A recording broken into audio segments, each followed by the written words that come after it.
This is The Righteous View with your hosts, Avia Byers, Deborah Hoskins, and Christina McCormick. Good evening, everyone. Good evening, everyone. And welcome to The Righteous View. Yes. We are focusing on topics, our weekly podcast, and sometimes, we'll let you know when it's not going to fall on, or when we're not going to have a podcast that week. We try to be good about letting our viewing audience know. But we focus on topics regarding women of all ages. Our mission is to foster righteous, open dialogue on topics that have been taboo within our communities. We want to cultivate open and healthy discussions between mothers and daughters, husbands and wives, mature and young women. Our goal is to educate and to provide factual information to these demographics concerning our biological, physiological, and spiritual existence. So, introducing my co-host, we have the beautiful Christina McCormick, the beautiful Deborah Hoskins. Now, joining us for this series as our special co-host will be Patricia Douglas. She's not on yet, but we'll call her beautiful too when she comes on. So, Yes. We want to encourage you to tune in weekly, every Thursday evening at 6 p.m. Eastern Standard Time, right here for thought-provoking topics that will hopefully stimulate conversations that are sometimes hard or uncomfortable. Yes, we are live on Facebook at Break Awakening and The Righteous View, and on YouTube. If you miss a podcast, you can view it and the past podcast on our YouTube channel at The Righteous View. If you enjoyed the topics and the discussions have helped you in any way, please subscribe, like, and hit the notification button. That's it. Hit that notification button. So, ladies, we are still in the series. So you say you want to get married. Well, today's topic, we're talking about the what ifs.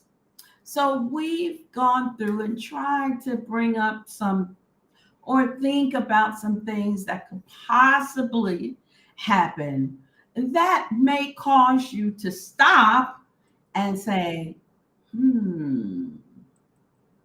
should I marry this person or should I not? So this is going to be a joint discussion. So we all sat down and tried to think of a couple of things.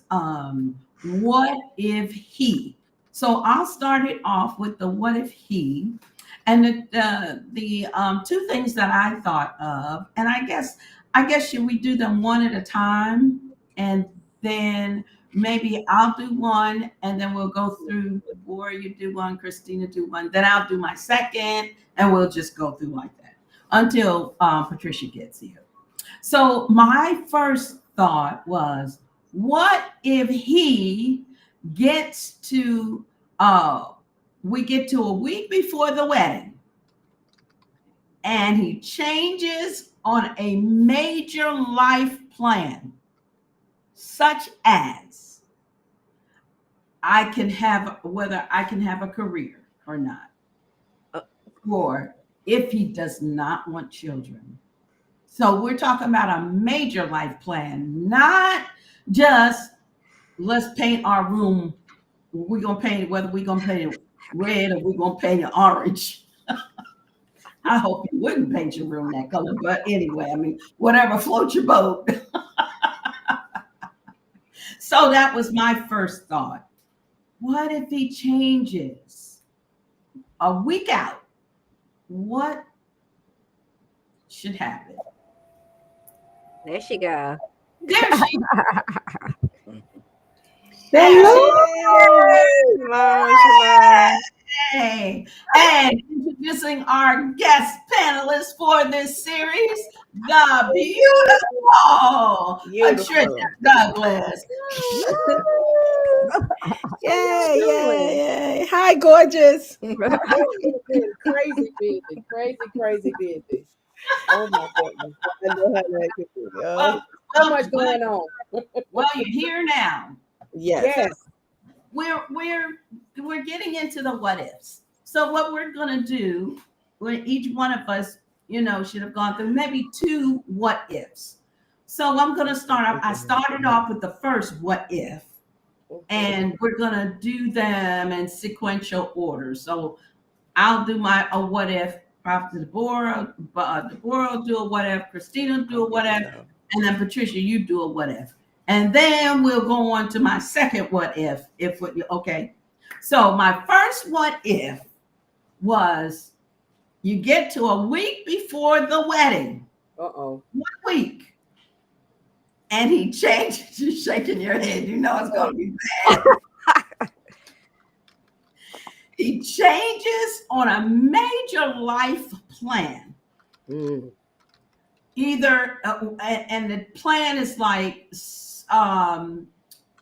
whether you can have a career or not, or if he doesn't want children, just decides, I don't want kids.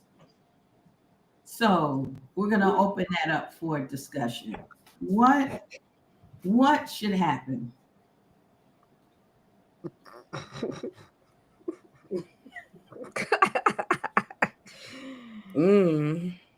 I don't know, but there used to be a song in the day that said, "Hit the road, Jack.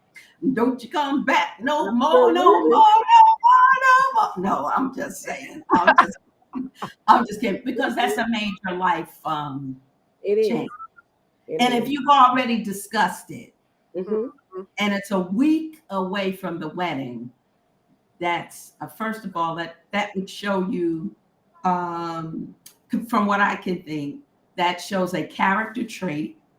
Is this something that he's going to do after we're married, where we will discuss something and then he changes his mind all the way at the last minute, and it's something really big. Well, in my life, I feel that that's why I was shaking my head like a week before the wedding. Really. But for me, if I was in that position, I would have to cancel the wedding. Simply because I can't compromise my value. I won't compromise, my value for anyone.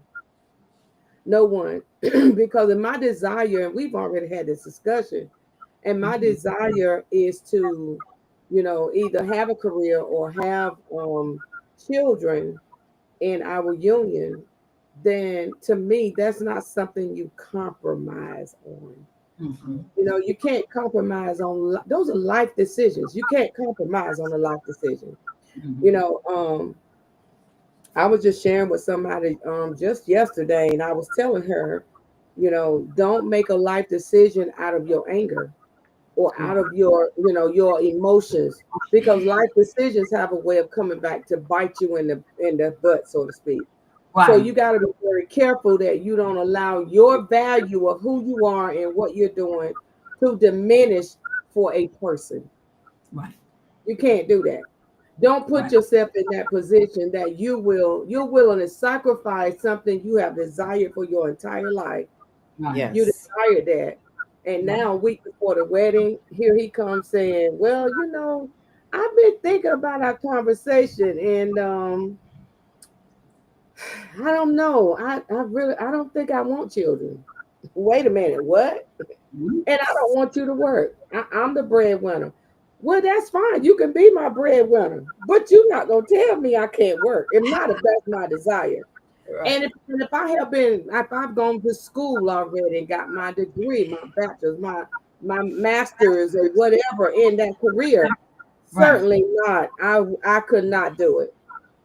I would say, you know what? I love you, but I can't do this. I won't compromise me for another person. Mm-hmm. Unless the Most High changes my mind, that's the only way that I will be able to do that. The only way. I won't compromise myself. I done did it too many times to have a man in my life. That was a mistake. But I won't ever do that again. Not ever. So, those are things that you really, that's why it can't be a one conversation situation. You got to have a continuous Right. conversation about things like that are life altering. No children, no career. You can't work. I want you to be a stay at home woman or whatever, a homemaker. Um, Right. I want you to take care of the things of the home and let me go out and work. If we have not discussed that, Yeah. I won't be able to compromise with that. Me personally, I won't be able to do it. Okay. I feel that it would diminish my value in who I am and what I'm capable of. I agree. Yeah. I agree. I agree with that as well. And I would say, just as as Patricia said, and I'm in total agreement in that. And also think, I would have to take in consideration. I'm quite sure it has been mentioned in the discussion prior to marriage, but this is a last minute. Oh well, I don't want any children. In essence, not wanting children, or wanting you to work, and I feel that's a red flag too. Because Absolutely. how much do you really, if you love me, you're willing to, we compromise on what want each other's desires. If he knows that my desire is to have children, and then out of the last minute, oh no, I don't, that's a red flag. Something ain't right here. And no, I'm not changing. And that's to me, it's like a blessing. Even if you spit money out, it's still a blessing in disguise, because it's like, you know what, I'm glad that came up now. So because I'm not compromising on that, because you're talking about a life, a life. And then, as I said, then that kind of tells me, are you really in this with me? Are we in this together? Or this is a one-sided thing, that this is what this is what, so no, this isn't going to work. And just as Patricia, and saying, sometimes women like, oh well, I just want the man or whatever. No, you want a life partner. You want to have a life where you're one. And right now, you already see that ain't happening. That's true. Right. Absolutely. That's true. Great point. Yeah. Great points. Yeah. Another point too, if I may, we counseled this couple one time, and she found out 2 days before the wedding that he was not able to have children, but her desire was to have children. So what she did was, she said, well, honey, I love you. She said, but do you want children? So, because she came to me and said, well, I can't marry him because he can't have children. And I said, well, does he want children? Because there are other ways of getting children. You can adopt. There's other ways of getting children. So I said, well, go back and talk to him and find out if he absolutely wants children. If he does want children, there are ways y'all can adopt, or you can do a surrogate or something like that, where you can have your own children. And so she said, okay, or in vitro, you can do, there's so many different ways you can have children. And so she went back and she had the conversation with him. They actually came back to our home together and sat down and discussed it. And because of something that happened to him when he was a child, the doctor told him he would never be able to have children. But years later, apparently with their relationship with Abba, it reversed itself, and they end up having a little girl. Wow. So they I've did get seen. married, I and was they going did to get. say that sometimes a lot of times that Awesome. happens. Wow. Yeah, Yeah, she I've is witnessed gorgeous that too. before too. Yeah, they Yeah. have a beautiful daughter. But yeah, Abba just healed his body, and I mean their desire was to have a child, and they were prophesied too that they were going to have a baby as well, and it was going to be a little girl. So, and the prophecy came to pass. Yeah, That's because he kept saying, "I can't have children, I can't," and he said, "Never doubt what the Father can do. what the That's Father right. can do. Never, never doubt it. Miracles and wonders. Wow. It was the will of Yah for their life." So, That's right. mhm. Christina? Well, I was thinking, and Patricia, she said it, but I could just hear the women. Well, I really love him, and if he changed his mind, I probably can make him change it back Yes. if I just go pray to the Yeah. Father for him. I can hear the women just saying, I can pray him back onto the other side. Yeah. And I'm just trying to think back when I was in my 20s. Right. The stuff I Right. would say. And Right. I'm just like, no, because Right. that means he's going to flip flop throughout the whole entire relationship. So Mhm. he's a person that is unstable for whatever reason, Mhm. and y'all gonna keep running into this type of situation where y'all talked and planned everything, and then at the last minute he get cold feet, he don't want to, Change he the plan. can't. And that is, I'm sorry, that's just a really big character flaw. Yes. You can even postpone it and say, like, this is a really big character flaw. We need to figure out why you are reneging at the last minute. Because Mhm. it could be something psychological, something that he's afraid to say, but Mhm. you shouldn't go through with it just because you believe that this is supposed to be your Yeah. husband. So I can Yeah. hear the women, but I'm gonna pray and he gonna. Oh no, sister, you'll forever Okay. be praying all the time because that he had been That's when I say, okay, get to praying. Okay. Help us, because I'm fat. Mm-mm. Y'all know how Because we do. the thing that I think about is you can do it and be okay with it but only for a period of time. Yep.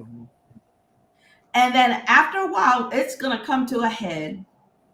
You're not gonna be happy. Mm-mm. You're going to be miserable in your relationship. It's going to burden the marriage and ultimately result in a divorce. Mhm. Ultimately, it will. Because, and I tell people this, my husband and I have counseled people and counseled couples and talked to people. And I'm like, what are the things that he does that kind of just kind of gets on your nerves right now? Mhm. And you're dating. Well, once you get married, that will increase exponentially, like to the 1,000th power. It's going to intensify. It's going to be. Yeah. I cannot stand you anymore because you do this. That's true. That's true. So you have to understand, and if it's something small and frivolous like that, then imagine something that big, a life plan that you've already discussed and talked about. And my thing is, if we, like Patricia said, if we have already discussed it, and then you come back a week before, no, plans off. Mom, don't worry about it. We can ready to put that dress on hold, put it back, to send it back. Everything is going back. Oh, my goodness. That's all right. We'll be like, y'all, if you sent me a gift, I'm gonna send it back to you. Thank you, but no thanks. I mean, because it's gonna really be bad later. And you're not gonna be able, you're sitting at home, you went to school for 6 years to get this degree, and now you're sitting at home and you really want to be working in that area Mm. that you went to school for, but you're sitting at home. And the bad part is with that, then we'll go and we'll talk to people who we think are, and this is important too, wise counsel. We need to go and get wise counsel, because you don't want to go to one of those women that's going to tell you that's your husband. I don't care what he say. You better do it. I don't care. He just you better submit, and I don't care what he. That's the word. Those are the words that we used to get back in the day. Yeah. It didn't matter. Just like, Billie Holiday sang that song. My man, I love him so. He beats me too. What else can I do? You can leave. That's what you can do, Billie.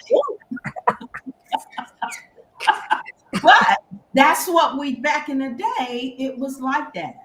You where older mothers and older women would tell you, stay with him. You need to be with your husband. It's not good for a young woman to be without a husband. It doesn't matter what he does. Just submit to whatever. Just make him happy. Just submit to whatever. And if you're miserable, then what in the world? Father Yahweh really wants us to live miserable and to have a husband, and we're miserable. No, that's not a marriage. That's not a marriage. So that's what I think about and I would say the same thing. If it's a week out, because this is a major character flaw. We've already talked about this. We've already discussed it. And no, it's not. That's not going to happen. Okay, Deborah, you were next. I was sitting here trying to think. I was thinking earlier. I was like, Father, help me. But one thought did just come in my mind. It's a couple of them, but one thing, and I think it can be very serious. An illness that one finds out that they may have for the rest of their life prior to marriage, and just find out this capacitating illness, that can actually affect the marriage, that require at times, I'm not going to say whatever it may be. There is sometimes illness where it could be a flare up or something where one can be really down, and you've already made plans and, and you really love one another. Are you, as the wife, the soon to be wife, are you willing? And it can even affect work wise, you know what I mean? In essence, that I know once you're married, it says for better or worse, but you're not married yet, what if something like that? Are you willing to continue to follow through, And it was something that just, one just went to the doctor and found some certain things, that could have been generational, whatever, something hereditary, whatever it is, but it can actually affect, physically your marriage. Are you willing to follow through on the marriage? That thought just came to me as you were saying. Wow. That's and things like that are happening, That's deep. I mean, right. So these are part of the conversations that you should have. Yeah. Leading up to during that time of if you're that year before you get married or 6 months before you get married or whatever, that you're having those conversations, and having that marriage. I am one big on premarital counseling that you are discussing with a more mature and a couple that is, that's staying married, that you sit down and you have these discussions, because those are questions that can be put out there, because that is major. Because what if the person, that's one of those things, you go to get the marriage license, you go to have well, now they don't do the medical exam like they used to. But Yep. Oh, and the reason I say that too is because I think I don't know if I watched the show or it was just on something I might have seen on social media. This what's the show? American, when people can sing and do all kind of acts or whatever. Anyway, and they kind of give a history in this. America Got Talent, yes. And this young lady apparently was a track star, and her husband was a coach, and he also, I think, did track or whatever. That's how they met or whatever, and even in the Olympics, some kind of thing in that aspect. And I think he went, like, how you run and you go. I think the try where you go over the high, you jump over the thing, and he missed the bar and he got crippled. He injured, and they were planning to get married. Wow. And he wound up in a wheelchair. Wow. And he didn't, I guess he felt, because his career is now over. And he feels, but she was a singer, she sung, and she kind of ended the career to help take care of him. And she did marry him. She married him. And songs, and she wrote songs, and and they were saying about their history and how she wrote songs, and that really just but I say that she wound up marrying him, in spite of it all. And and they seem to be from that instant. But that's what I thought. And I'm not just talking about one maybe get crippled or something, but it could just be an illness, whatever it is. Will you follow through on that marriage? She did. Yeah, that's a heart issue, right? Yeah. But it's life. Things happen, things happen. Car accidents, anything subject can happen, Exactly. And the thing of it is, if you catch it before you walk down that aisle or get married, it's that person's, I guess it's that person's choice, on whether they decide this is what I love you, and now our life is going to look different. Right. So,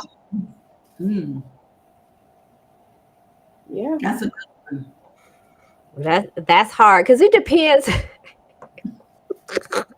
Everybody gonna be it's like, not funny, but that girl is crazy. No, okay, so I talk about my older, like, so say I'm in my 50s and I wasn't married, and I dating, and it got serious, and we get toward engagement. Okay, nah, a lot of these brothers out here, they be looking for a nurse. I'm serious. This has happened. They be looking for a nurse. And they don't that they got an illness until you about to say I do, and then it pop out. No. Now y'all say what you want to, but now if I was young, like she said, and in love and all of that, but older, honey, I'm not about to be your nurse. I am so sorry. Go sit down.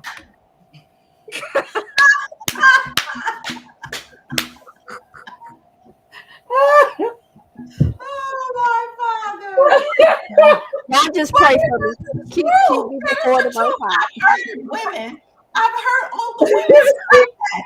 That is like dating the man your own age, and it's like they just want a nurse, somebody to help them keep up with their meds. They taking 15, 20 meds. They need someone. It's like, sir.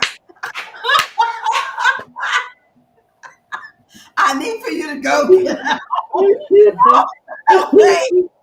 Oh my goodness. I mean, we laughing, but that's facts though, for real. Because they are Selena that want you to take care of them now, you know. Make sure that they eat, their clothes are washed, you cooking for them and taking care of them, driving them back and forth to their doctor's visits. No, sir. That is not Wrong what I envisioned for my silver years.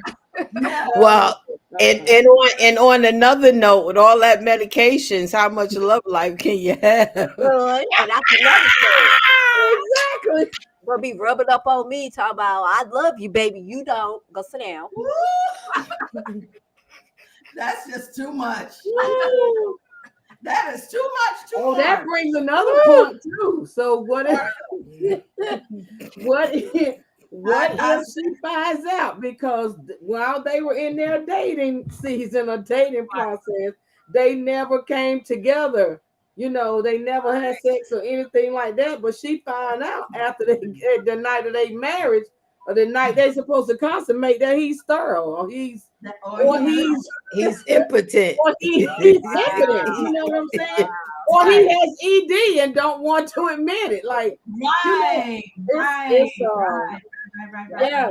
It's a. So you know, you really got to know that Abba is telling you to marry this person. Yes. Come on. You have really, you cannot let your flesh and your emotions, you know, make this a judgment call for you. You have to know. You got to know in your spirit that this is what the Most High wants for your life. So this is like I heard somebody say. I felt the way down in my sha-na-na-na. That it was a no. And that's a hard no. That's a hard no. Right? If he knew about this condition, yes, and decided not to say anything, then that's terrible because now that's grounds. I don't know if there's a lawyer out there. I think it is grounds. Annulment right away.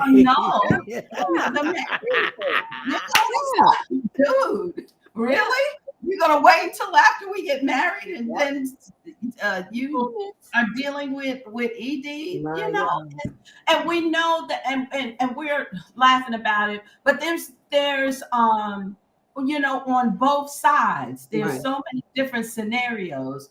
Right. So if a person is being honest and knows that there is something that is wrong, or they have an issue, they have a condition, the thing of it is the right thing. This is the righteous view. Yeah. So the righteous thing to do is to tell the person who you are getting ready to get married to.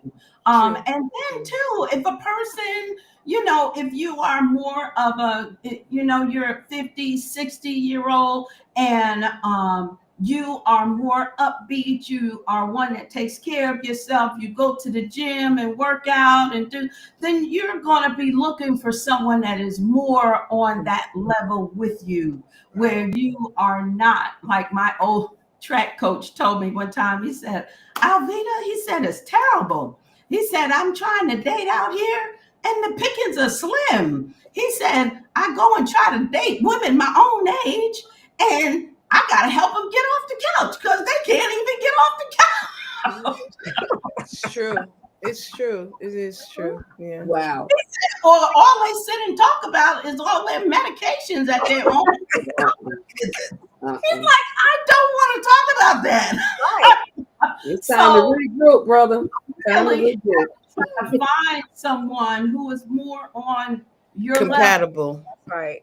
And where you are, absolutely, that's the word, compatible. Yep. And that's why it may tend to have to get someone younger, you know. That's why a lot of times they meet young, they're drawn to younger people.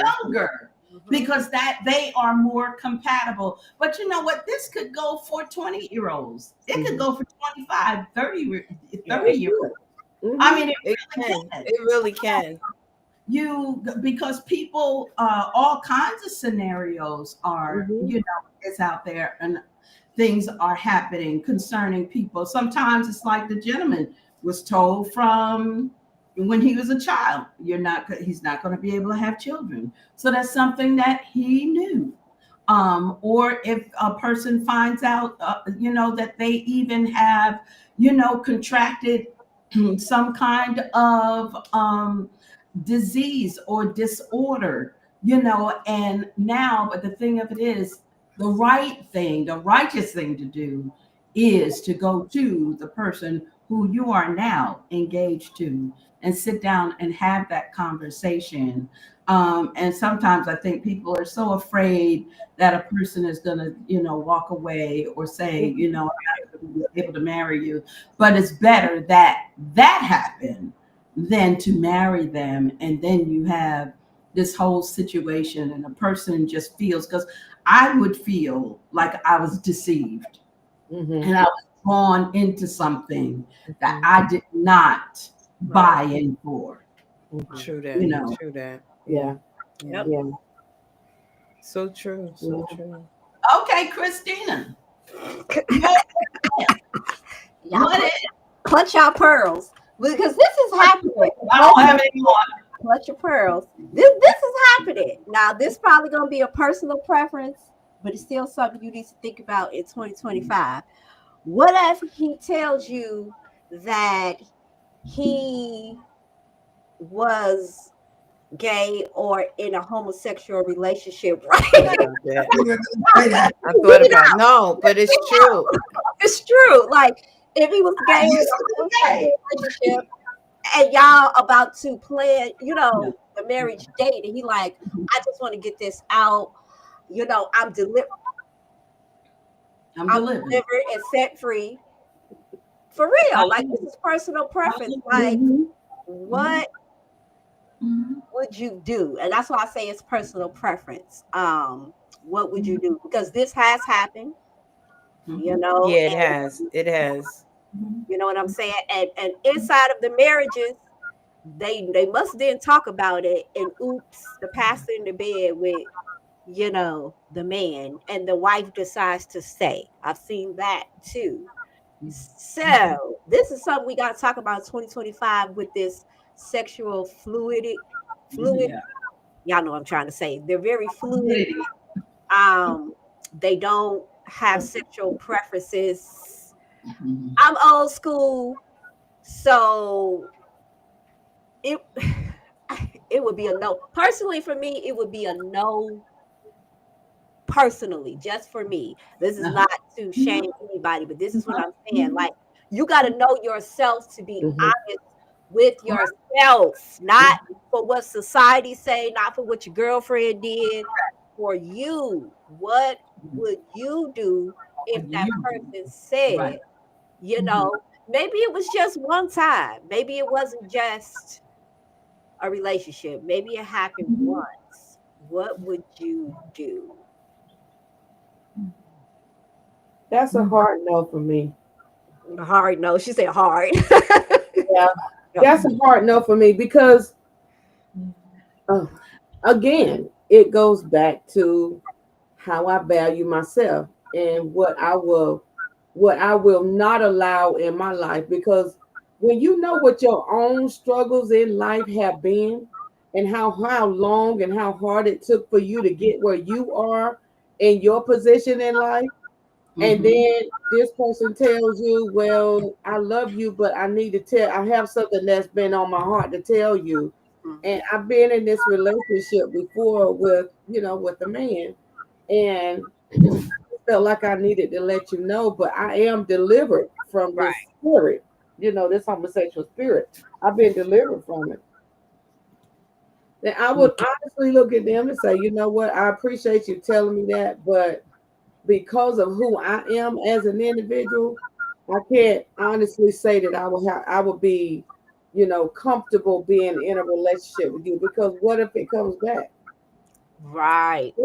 What if that desire comes back to you? What if you say to yourself, you know what, one day you see something on TV and it triggers you, Mhm. You know what I'm saying? Because that's everything that's on TV now. Is these Yeah. what they call themselves them or they or Right. Right. so it's everywhere. It's on TV, it's on the radio, it's everywhere. It's on social media. So Absolutely. if it triggers something in you, you really not delivered. I wouldn't put Absolutely. myself in that position to be hurt in that way. So that's why I say that would be a hard no for me. Mhm. Yeah. I would pray with you and pray that the Father deliver you, but Mhm. I couldn't be in a relationship with you, Mhm. you know. I just Mhm. couldn't do it. Yeah. And Deborah, what especially do like I you think? said before about how people, when they really want to do things right, set their marriage in order the right way, that they don't have sex before they get married.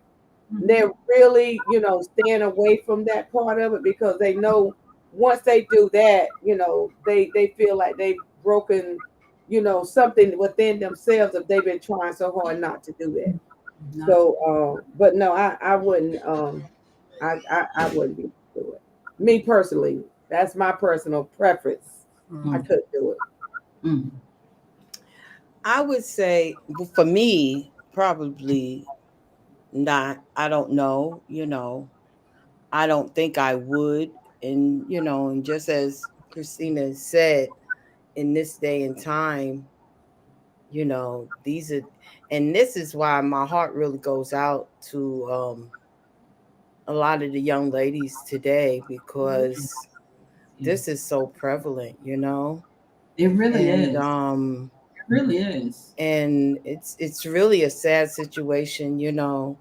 And even if one professed to be, Delivered. have been delivered, or profess that they have a relationship, I I know we're the righteous view, and we know that we're dealing with people who may not have any kind of religious, that's Background. one decision that one would have to say. I say, if you're female and you have a relationship, you need to pray about it and sort the Most High, in regards, is this marriage, is this for me?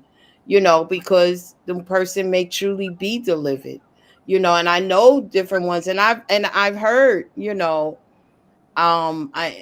where it has been, and they have married and they have a fulfilling life, True. and it can be a wonderful thing. And even for the person to be honest, and outwardly, and then I've seen it in both aspects. I've seen where women were, in had lesbian, or lives, and they have turned. And I know, those who have married and have children and have been delivered, in that aspect. you know for me, I would say, for me, having have a relationship, not that I would have to really pray, or however way. But even Mhm. just as Christina said, seeing that these things in life, and the enemy is raw. I mean, Right. he'll put all kind of things out there to to to trigger you, Right. Mhm. that you may, kind of be think, so just the thought of it, I probably would, for me, as you said.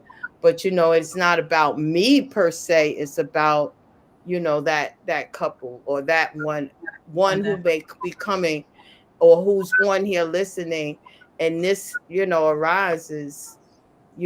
I would say, really, don't just do it just to have somebody, just because Right. he's a man, and just because he seems sincere, because it's a lot of people who present themselves in a way, and they're not really what they present themselves to be. Yeah. Mm. So you got to really kind of really get to know this person, and but then look at people, those who have, and just down under. Y'all remember that thing? Uh, Was it, am I saying it right? down low. Down low. That's it. Down On low. DL. You know, and they don't even see them as being gay, or themselves. They feel like, oh, I'm all man, but you doing things that's oh no, honey. That's Well, I know of a situation. I had a very good friend, childhood friend, who went into the military and got married the love of her life, found out later, and this was during the time when um, AIDS was big, Right. that's and another thing. didn't have the cocktails like they have now. In order for people to live, people were dying like dropping like flies. And I remember at the time we were living in um, in Washington D.C., and that was in the 90s. And so it was just It was going prevalent, yeah, very neighborhood bad. like crazy. And she got really sick, went to the doctor on base and found out that she was HIV positive. Her husband had been on the down low. She did not know. And she was dead in like 6 months. Wow. Had two children. No, one child. But no, I think she had two children because this is the thing. When AIDS hit, it was like sporadic at first, and we didn't know, what was going on. People would fall sick, and we were like, oh my goodness. And then by this time in the 90s, it was like popping. So if he was on the down low and was not, she did not know that he was bisexual, and until she got sick. And that was the thing, with HIV, it can sit dormant for 10 years. Yes, Yeah. it can. Yeah. So he was pretty much a carrier, or it was just sitting dormant. Yeah, But I'm yeah, telling you, yeah. she was dead in like 6 months. She was gone. Wow. And it was so sad. I mean, because she didn't even know that, her husband had this whole altered ego, or, life on the side that she knew absolutely nothing about. So that's one of the things, the one of those questions, have you always been heterosexual? Right. I mean, have you ever messed around in same sex relationship, in a same sex relationship? Those things that sometimes people don't want to dig into. Oh my goodness, I just can't even imagine what I would have said if my husband had said that he was at one time some other way, and it would have just broke my heart. I probably would have just cried like a baby. But I don't know what I hate to say. Oh no, I would just have to. I hate to say it, but that thought would be there. So Because that thought would definitely be there. What if he makes a decision to? What if he sees that he still likes that lifestyle? What if, that's a big what? That's a really good what if. Yeah. And Because that has happened, y'all. And I hate to bring this up, but that has happened in the faith where they said they were delivered. Now they are older, and let me tell you, he left his family wow. and lost, you know what I'm saying? Like stress and things that come to test us can bring those things back, whether you're a drug user, a shopaholic, whatever. That's why you got to know what is your personal like deal breaker. And Yeah. right now, they have to divorce because he in his 50s has gone off Yeah. with another little young boy toy. Wow. And got 4 grown kids, y'all. So this is what I'm talking about, and this is why I said no, because I've seen this Hmm. also in the church where, to me personally, it looked like they kind of forced them in the relationship, and he still had tendencies. And what I mean by that is I I know couldn't what you're understand saying. why he was, and I was like, but he got kids, he got a wife, he's a minister, Right. But he and was doing all the action, and I all of was the, like, like I say, my husband don't move his hand like that. and your neck, so these are the things that I have seen, and I be calling it out. My husband don't And walk like I that. other day religion all they want to, but I done seen it from a young girl. Now I'm hearing about it as an older woman, and I was like, I would tell my daughters no, because it's so hard for that person. It just is like you maybe a shopaholic.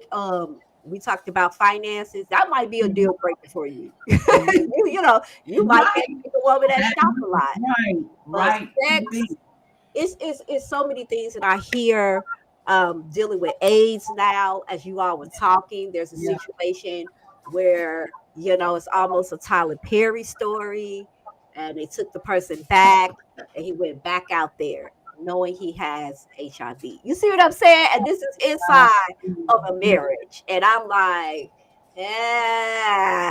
no. Just because I've And seen and heard so much. so much. And also now now we're going in concerning the man, but also if the woman Yeah. has Yeah. had same sex relationships with other women, that's something that should be discussed. These are, we were never told that.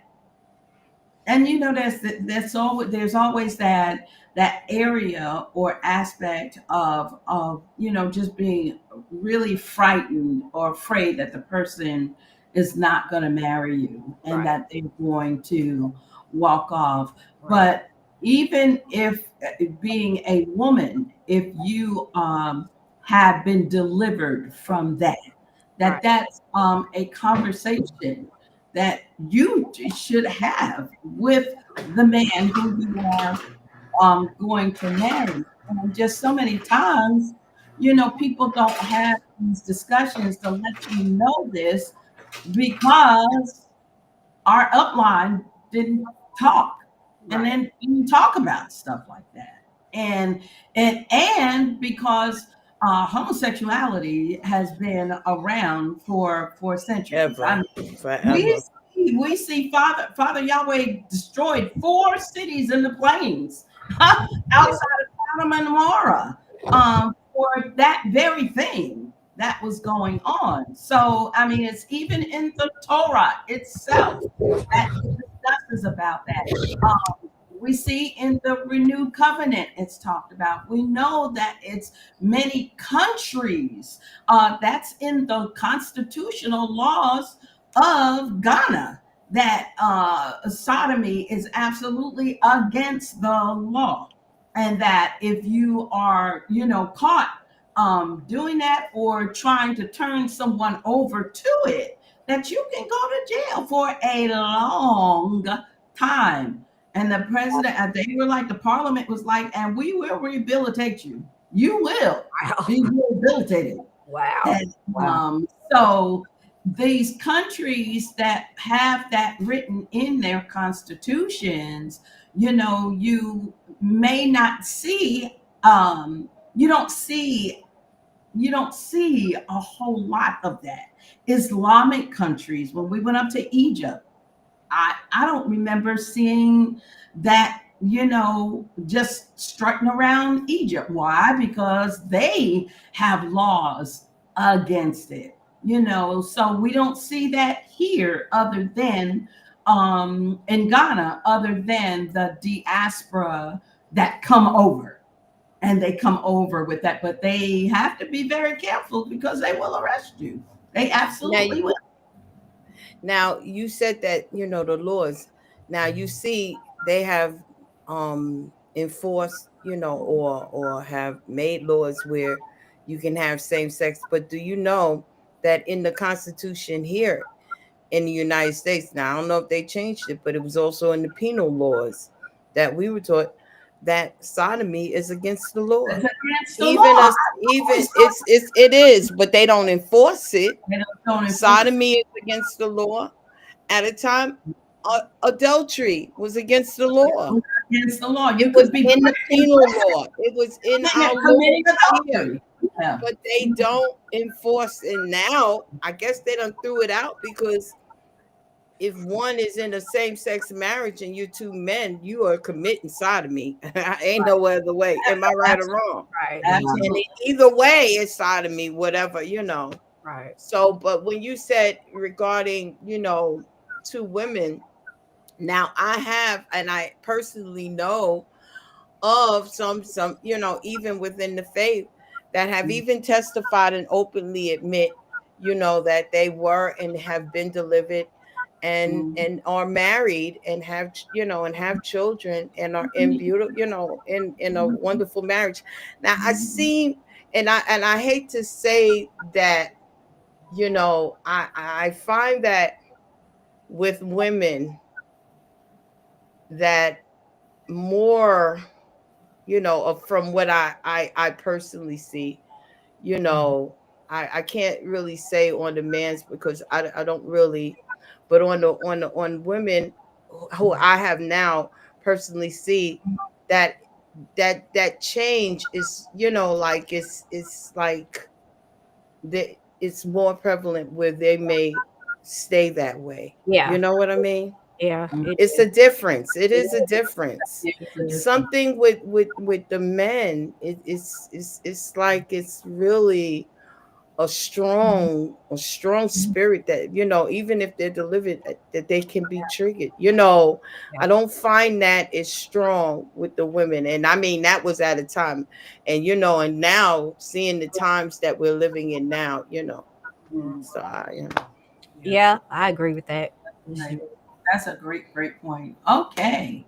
So we're going to go on now to our sister Patricia. What? yes. What if? You on the spot, sis. I mean, for real. What if? I was sitting here thinking about that, and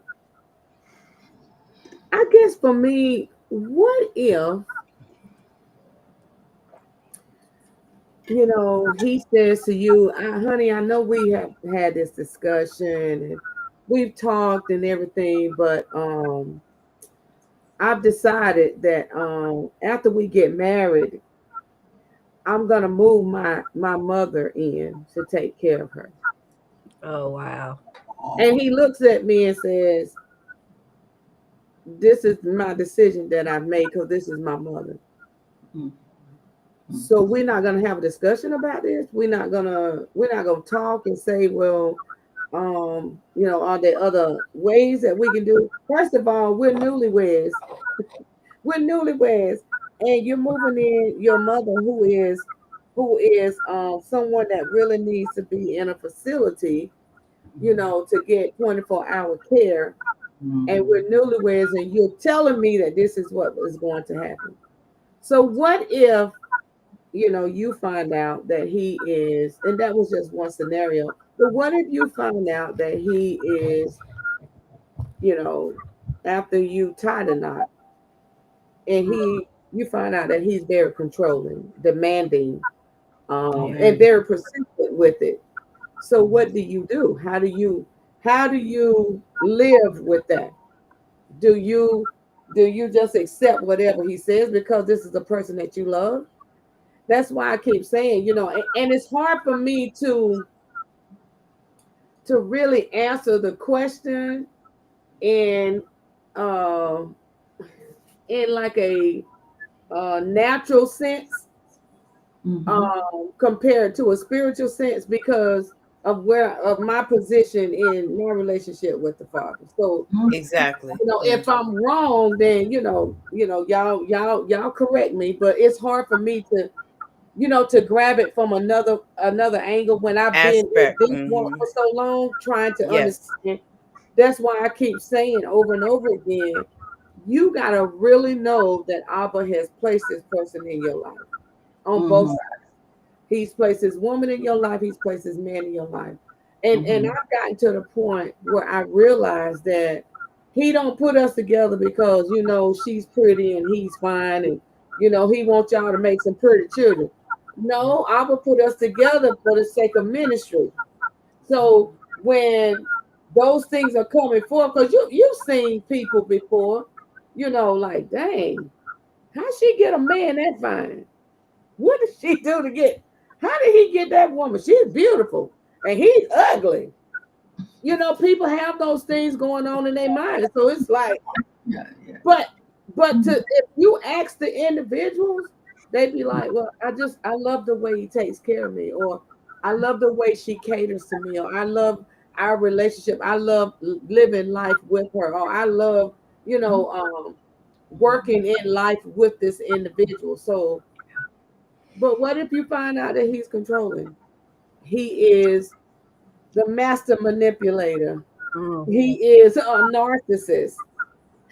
What do you do if you I'm find glad. out that he is that type of person? Or Mm. she's that type of person? Because I know Right. some women who are narcissists right now. Yeah. Yeah. Right now, I know some women. So, what do you do? Do you bow out?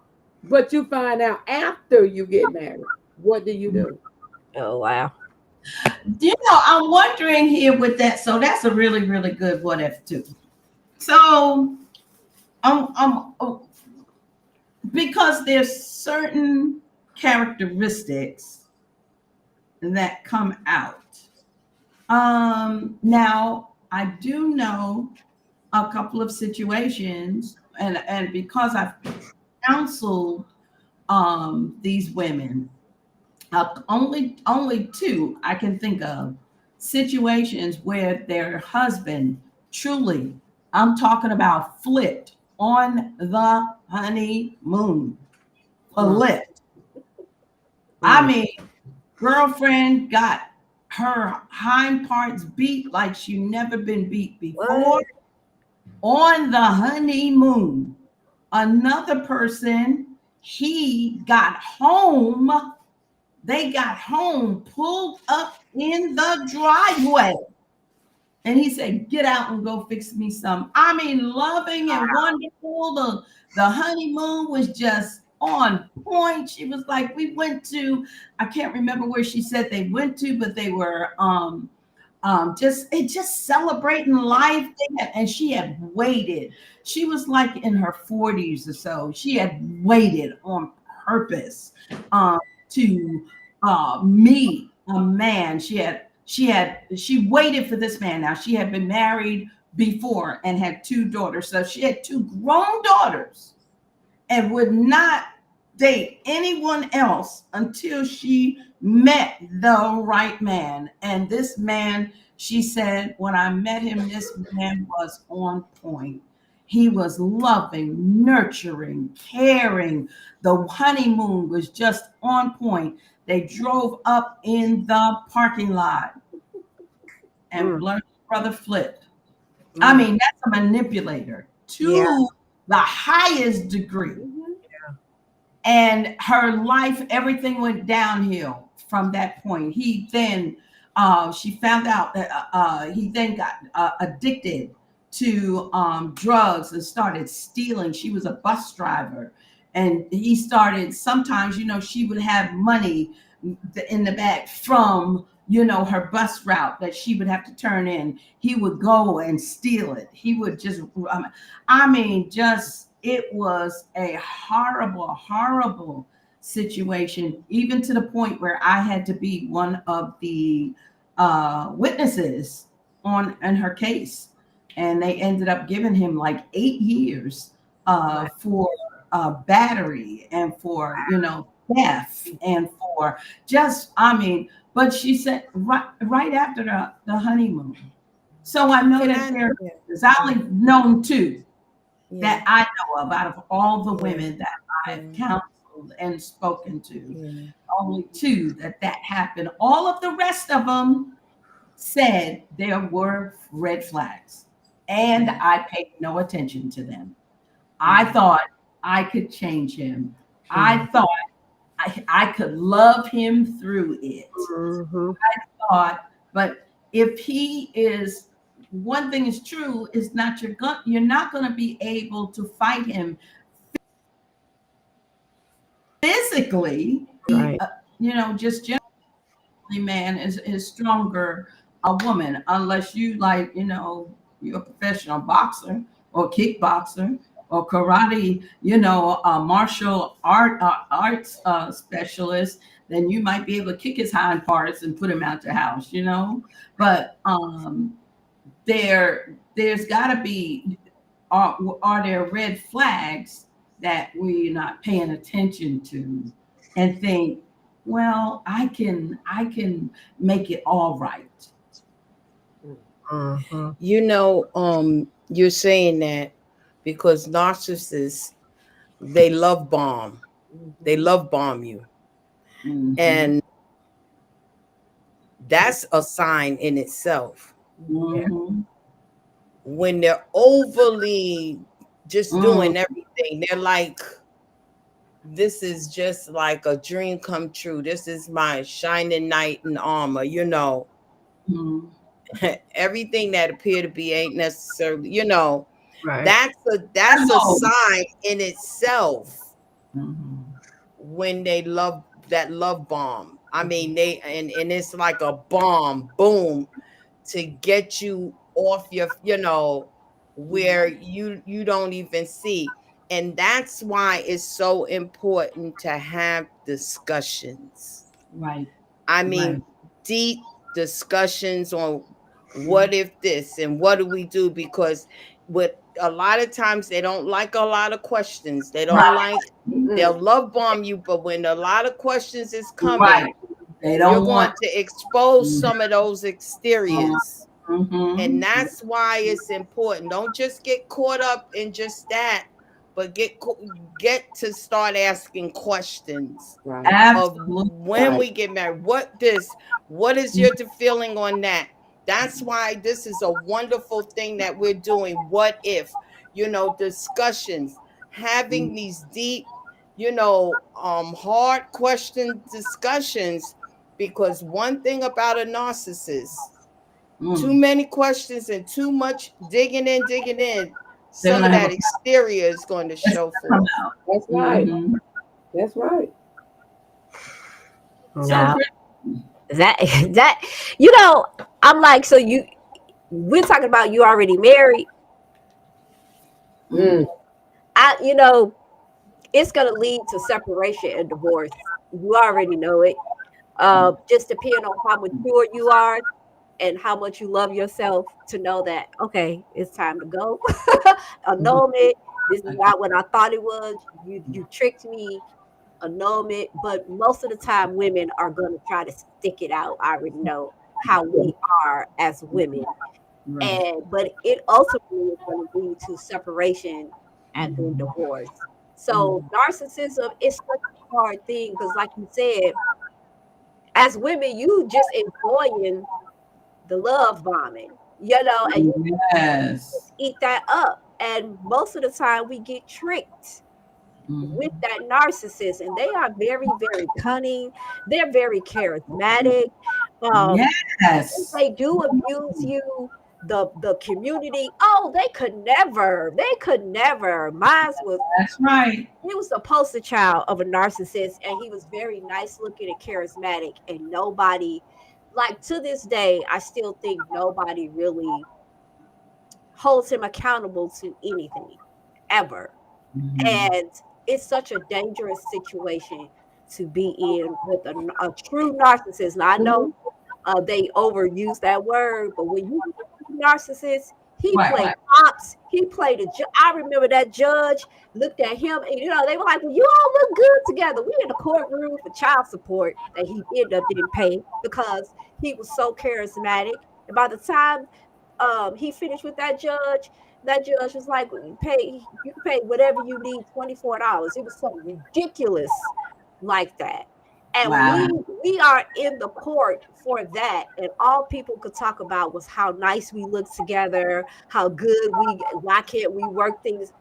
I'm telling you, a true narcissist, once you get entangled with them, it is very hard for that woman. You just have to leave. You have to cut it off. And I mean cut it off. I do not communicate. I do not do anything, because with a narcissist, I'm telling you, once you give that little narcissist a little bit, I don't care, that boy go crazy. So I had to completely cut it off, like never look back. The kids is gone. I'm gone, and that's a true narcissist. Now, the little fake ones is going around. No, a true narcissist is just that. You have to run for the border and never look back, because it's I don't want to say that personality disorder is uncurable, but I don't know. I don't know. It's like the Most High will have to dig, dig in there deep, and that person will have to allow it. And that's the problem. The narcissist doesn't allow that intimacy and emotions like that to just penetrate. It's all false. So, because I've heard therapists say that personality disorder is uncurable, and I know the Most High can do anything. However, the person has to allow it, and that's where the narcissist. Right. They have to want. They have to want to be delivered from that. They have to want to not be that anymore. And whatever it takes for them to do that, they're going to want to do that, genuinely. But if they are just all about them, they're going to be themselves. So that's one of those things where you might have to pull back and say, these are red flags. Okay, so why can't we talk about certain things without you getting upset or changing the subject? Or because when you go into a marriage, listen, ladies, you are going to be living with this person. Let me tell you, once that white dress is off, whatever color dress you wear, I don't care if you wear a red dress to the wedding. Whatever, once that dress is off and you get home and you're home from that and that limousine ride is over, guess what you got to do now? You have to live in the same house with this person.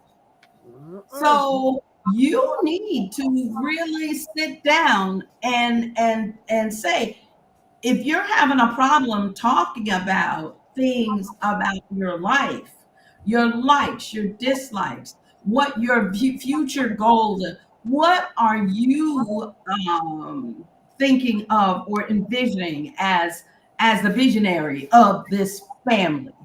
What do you say we should look like in 5 years, in 10 years, in 20 years, after our children are gone? What is our life, me and you, what is it gonna look like? And if he is just bouncing around all over the place, not answering questions, not wanting to get in the conversation, and every time you try to sit down and have the conversation, he's doing that love bomb. You want to bring all this stuff and just lavish you with gifts and all of that, because that's going to take her attention off of the real me. And what you're trying to get to is the real person that's underneath all of that stuff. So I just wonder, those I think I didn't even think about. Deborah, thank you for bringing that point up. I didn't even think about how they do just completely overly saturate you with love and gifts and deeds, and just overly to the point where you're like, whoa, hold up a minute. Let's just pull back a little bit. Yeah. And let's just sit down. Let's just talk. It's important Those things. A lot of women are not gonna do that. They No, because they don't have to get. And they're like, so "Ooh, honey." manipulated. They're so manipulated by this man and the things that he's doing, or this woman for that matter, by what they're doing. First of all, you're afraid to have those conversations with them because they done showed you who they really are. But you're afraid to ask these questions. Other people can see it that's looking in your window, but you Uh-huh. can't see it because you in the house with it. Yeah. You Right. like this right here with Right. it. You can't see. Right. And when You you can this see the close forest to for it, the you tree. cannot see. You can't see clear. That's All right. you see is blurred stuff. Right. But if you step back and look at it, you'll be able to see it, and then you'll still say to yourself, "Well, I Absolutely. mean, he is nice to me." And then you start blaming yourself. Well, if I wouldn't have said so and so, then he probably wouldn't have snapped at me, or he wouldn't have backhanded me, or he wouldn't have beat me, or or she wouldn't have cursed me out, and all these different things. When I remember when you all were talking, I was thinking about the relationship that I was in before, way before I met my husband. I was in a very manipulative relationship. Um, I felt like this man was everything. I was like, I'm not gonna marry. I'm not gonna get saved until after I get married. And my friend said to me and said, "Are you choosing a man over God?" And I thought, "Girl, you crazy." So I'm looking at her and I'm like, I'm gonna curse this girl out because I'm like, don't be trying to curse my relationship with my stupid self. Who saw? I was so stupid. Everything about this man, I'm telling y'all, everything about this man, I was just melting in whatever he said, whatever he did. He just caters to me. I was like, how do you not see that there is no catering to you? Where are you looking at? What is going on in your mind? So it made me, when I think about all this stuff now, Mhm. even when I'm counseling people, women, sometimes I say to them, I call myself stupid because I didn't see it. All I saw was, this is a man that I want to be with. I want to spend the rest of my life with. I didn't see his flaws. I didn't see the things that he was doing. I always blamed me. There was Right. only one time that he hit me, and he hit me so hard my head went against the we had like this gas burning stove type thing, a furnace that was sitting in our living room. And he had backhanded me so hard I fell off the couch and hit my head up against that furnace thing. Mhm. And then he started choking me until my daughter ran out and said, "Daddy, please don't hurt mommy." I knew then it was time for me to leave. But that's the first time he ever put his hands on me. Mhm. So I thought to myself, "Oh my goodness." So he got up and walked out the house. I ran to my cousin's house who lived behind me, and I told her I got to get away from this man because if I don't, my daughter is gonna come up thinking that this is normal behavior for a father or a That's husband right. to treat his That's wife. right. So Right. that's what gave me the courage to leave, to get away. Yes, he looked for me and looked for me. He found me, begged me to come back. He even threatened me to come back. And I told him, "You're gonna have to kill me because I'm not coming back." I mean, all I could see, and that motivation was my daughter, hearing her say that when I'm about choked out, Choked out. or Right. and I hear her voice saying this to him. That's what gave me the motivation that I had. I got to get away from this. So sometimes, like I said, he was so charming and handsome and fine and just gorgeous, a beautiful man, on the Mhm. outside. But Right. inside, mm-mm, Mhm. not at all, not at all. So when I minister to people, a lot of times now I say to the women, are you in a situation or are you in a relationship where you feel like Are you afraid, or do you have some questions? Do you have some doubts? You know, if you have doubts now, you're gonna have doubts later. It's That's not gonna right. stop. You're gonna have them later. So That's right. take a beat back, take a few steps back, look at your present situation, and analyze whether or not this is what you really want. Because it's gonna get worse after you get married. Yeah, Because that's Mhm. then the right. That's control is right. really gonna take over. So you really gotta know what you want for your life. Don't let someone manipulate you into thinking that it's okay. It's okay for me to slap you every now and then. It's all right if you run your mouth, or if you doing all this stuff, you know, acting crazy. If I put your food on the table and it ain't warm enough for you, and you backhand me because your food ain't hot enough. I Not done warm. seen all of that. I done seen women in all of those situations. And they still say, well, at least I know him. I don't want to go and find someone else, or I don't want to be in a relationship with someone else because I'm okay. You know, I'm not dead. I'm still here. You know, I just gotta be more careful with what I say and what I do. Really? You living on eggshells, baby. You can't live that way. But they don't Right. see it. It's not registering in their head that Hmm. they're in a very dangerous situation Yeah, Exactly. because they've been Exactly. so manipulated. Right. that's right. And That's right. so with that, and there we go with those, those red flags. But Mhm. also, I want to say this really quick before I bring in my last what if. Um, there's sometimes what we don't do is utilize the resources that are right there around us, and that's our inner circle Mhm. of sisters, Mhm. people who are going to tell you the truth. Girl, you need to run. You need Mhm. to run as fast as you can because there's something that's not right about that man. Let me tell you, this is going on. That is going on. Yeah. So and so is going on. What we need to learn to do is to listen, especially if those women or people that are looking, that are around us, if we know that they are trustworthy and that they have our best interest That's at their. right. Yeah.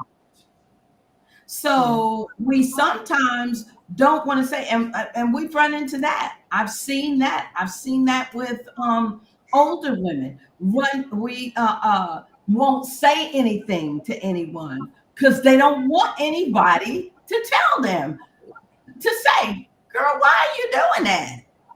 Mhm. Hmm. You 60 years old and he 40. Really? Okay. So not saying that you can't be fine at 60 and he fall in love with you at 40 and y'all have a good relationship. Not saying that. I believe there are couples where the person is the woman may be older, but they are, what you use the word, compatible, Yeah. that they are compatible. But there are situations where all that man wanted was your money, or all that woman wants is your money. So when you hear your best friends, people who've been in your life all your life, or most of those people that are your inner circle, that's your protection right there, that's saying, mm-mm, girl, that one is not for you. Or sis, that one is not. I remember even going and calling a young lady and saying, look, I just got word that guy you getting ready to marry, who you living with over there, he is having an affair with somebody on his job. And how the information got to me was just, it was just a fluke, because another couple who we knew, who we were close with, saw this relationship going on with them at their place of work. And Mhm. of course, when something was said, the woman said, that's a lie. Y'all just don't want me with him. That's You just a jealous. lie. Lie. It's like, wait, I'm your inner part of your inner circle. I've known you your whole life. Why would I just want to lie just to hurt you and break? I want to see you happy. And that's why I'm coming to you, because I want to see you happy. Right. And I'm telling you that this man is not who you should be with. You know, we don't want to stop and listen to those voices of reason and wise counsel that's speaking to us. And then when things jump off, we want to act like we were blindsided. And But we weren't. do you feel too, ladies, that sometimes, we as women, we do that because we feel like we don't deserve better, or we can't do any better? I Or, think so. because there's something in us that says you don't deserve better. You don't need that, or Yeah. I Your coffee. think that's I the just best brought you you can do, the because taste nobody of else is gonna choice. want Our it. coffee. Our coffee. You know what I'm saying? All of those My things. coffee, you wouldn't be wanting it. It's a big Yeah, I do. it's a big thing. And Yeah, then when your yeah, inner circle is yeah, trying to it's tell you the truth, the only thing you can do is look at them and say, "You're just jealous. You don't want me to be happy. You Oh my you don't want Father. that for me." So I think that that's a I major feel like thing there's something in us that make us feel like that. that we don't deserve anything any better. This is You know, yeah. And that's why I'm glad, this is one that, having this platform and hopefully, encouraging and uplifting women, because so many do have that low self-esteem or have that kind of mentality, and we want to build our women up, that you're better, that even as we go into our further discussions, in regards to premarital sex and all of the different things, to really emphasize that you're precious, that you're your worth. you're worth More more than that. And Right. that's what we really want to encourage, our women and our young women and older women too, because it's not just with young No, women, it's older no. women. It's Yes, it's like absolutely. they've been thinking, they feel this way all their lives, and Absolutely. this is where my heart, I think it's really it's something within that I just feel, that I just want to, and I feel that this is a great platform, and I believe where, some won't listen, some just going to feel, but, to uplift, to build us up, and love on one another, because, Right. you see even relationships with women, you know, um, how they can start, but I'm starting to see, I see it even in our simply starting to see, but there is always somebody who's there who wants to throw something in there, because they see a wonderful sisterhood, that there's something, the enemy always going to try to bring somebody in there, a sister. It's not brothers, it's us sisters, that'll come and try to somewhat, I would say, wreak havoc, but try to throw different things about this one, and that's why this is something, and I'm going to mention, I'll simply, this is something that we mention every Shabbat. Is in our things. We will not, gossip. We will encourage one another, and that's with everybody. But saying it every week, certain, to build us up, and especially our sister, especially I'm in the brotherhoods too. But I feel, even as a leader, and saying the brotherhood, but really a great responsibility to our sisters Right. of Right. building each That's other up, Uh, that you are special, that you are. And like I said, it's not just the younger women.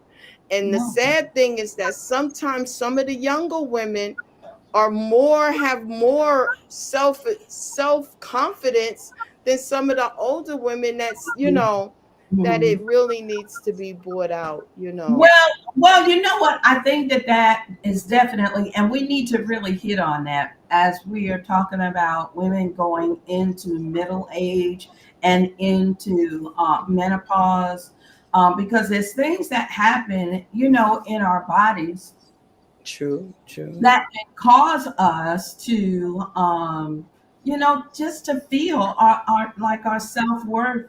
It's not the same. I don't look like I used to look. My hair is not shiny and glowing like it used to be. I'm not that petite size that I used to be. I used to be a lot more active. I feel like, and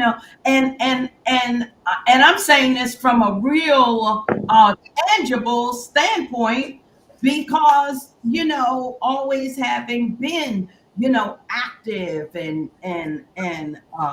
doing things and going, and it has, I do notice myself, looking at myself more and saying, my cheeks are not sitting up like they used to. You start going through. My eyes don't glow and aren't clear like they used to be.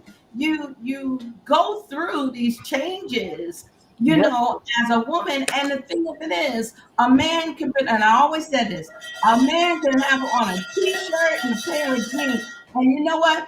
It could be a dirty t-shirt and a jean, and he will still get a woman that will take him in on his arm. You know what I'm saying? As women, we got to put it all out there. I mean, hair done, jewelry, clothes. We gotta, I mean, for someone to approach us like that when we're not married. So I think that has a lot to do with the women who are older and going through, that stage of life, and they're not married anymore. If they're a widow and they desire, to have companionship and remarry or marry again, that it definitely isn't, because I'm telling you, a man could be jacked up, no teeth in his mouth, just flat out jacked up, but he will have a woman on his arm. Somebody will take him and bring him right on home and cook, clean, and do all of that stuff for him. But it's like we have to carry ourselves in a certain way. We have to look a certain way. We have to be a certain way. So, somebody sold us a faulty bill of goods and said that we had to be 25 for the rest of our life. Yeah. And somewhere, sometime, and sometimes some point in our lives, we look at that and we find ourselves falling in, in that trap, especially if we don't have someone who is saying, "You're beautiful. You are such a beautiful soul." Beauty is from within. It truly is. Mhm. Because I've met beautiful women, and you walk up to them and begin to start talking, and sewage is coming out of their mouth. And then it just looks like they don't look as pretty as they did anymore. Yeah. I'm looking at them a little bit different because all of that, they don't have a really nice personality. Mhm. So, it definitely comes from within. But I think as we get older, I think that's one of the issues that happen with us. And then we will just accept, we'll just, accept whatever. Yeah. Not realize that we're still that beautiful gem, we're still that 25-year-old. We're just aging and getting, I say we're getting better, because I wish I knew what I know now. I wish I knew when I was 25 years old. Because some things would have been totally different. Right. Yeah. Absolutely. I would have told some people, get lost. Right. Please be good. I finally told them, get lost. Yeah. But if we don't have that, that feeling of self-worth, and we're making those changes in our closer to our senior years and middle age years, it's troubling. It can Yeah. be troubling, and it weighs on our self-confidence, and then we end up accepting and receiving just whatever. And then we don't want to hear what our inner circle is saying to us. Mhm. Girl, he doesn't love you. I saw him at so and so, and it was inappropriate when he was with someone else. Just to accept the truth about what is going on. Sometimes it's hard when you don't have that self-esteem. It is. And I agree, and I understand, and everything that you're saying. And that's why I think it is so important that we don't wait, because sometimes we'll say that in regards to a relation, but we should always continue to build each other's sisters, building Absolutely. sisters up. I'm gonna tell you, when I go out, and I'm always, and I'm not saying I don't speak to brothers, but I don't want anybody to think that I'm trying to hit on them or anything in that aspect. Right, But right. for the most part, with Yes. most women, I compliment them. I do. I say, "Oh, your hair is beautiful," or "You just so," and I believe that I do it in a way where it's not like I'm looking like I'm trying to, because this way society is, like I'm, but I just feel I have a responsibility, and not just a responsibility. I just, I love our sisters, and I want them to love themselves. Yeah. And so, that, you shouldn't, because I'm going to tell you something. It is nice to hear, when I hear, when some men may say, oh, but I think, because it's such a taboo, in a sense that women tend to, at a time, would tell one another, like, oh, she thinks she's cute, or this or that. That I think when we say things, because I know when I say, oh, I love that outfit, or just anything, and they say, oh, thank you, and you can see how they just, even their posture just moves in a different way. And if we as sisters do that to one another, we would uplift and empower one another. That's so true. So that's why and that is beautiful. And I do the same thing. I just take the opportunity to say to women, oh my gosh, your hair is beautiful. That's something that y'all think we don't do it over there enough. They really don't do it over here. You don't hear that. So the people that I move around, when I'm girl, that is beautiful. That dress is gorgeous. Your hair is so pretty. I love that cut. That's really nice. I love those shoes. I love that outfit is really nice on you. They are not, you can tell that they are not used to women doing that here. So even more so, I see us, and that's one thing that I'm still, working through, not having, that my core of support women here, like I did in the States. Yeah, you did. And that's a really, really big difference, when you have those people who we have FaceTime, of course, and WhatsApp, and we can talk to each other that way. But it definitely makes a difference. I'm telling you, y'all, I miss MHG so much from that. Our sisterhood, you could sit down and have that conversation, with your sisters. The ladies here are nice, but we're really new assembly. So we're just still getting to know each other. But that core, that group of sisters at MHG, man, oh man, oh man, miss them so much because you have that, that camaraderie and that love and that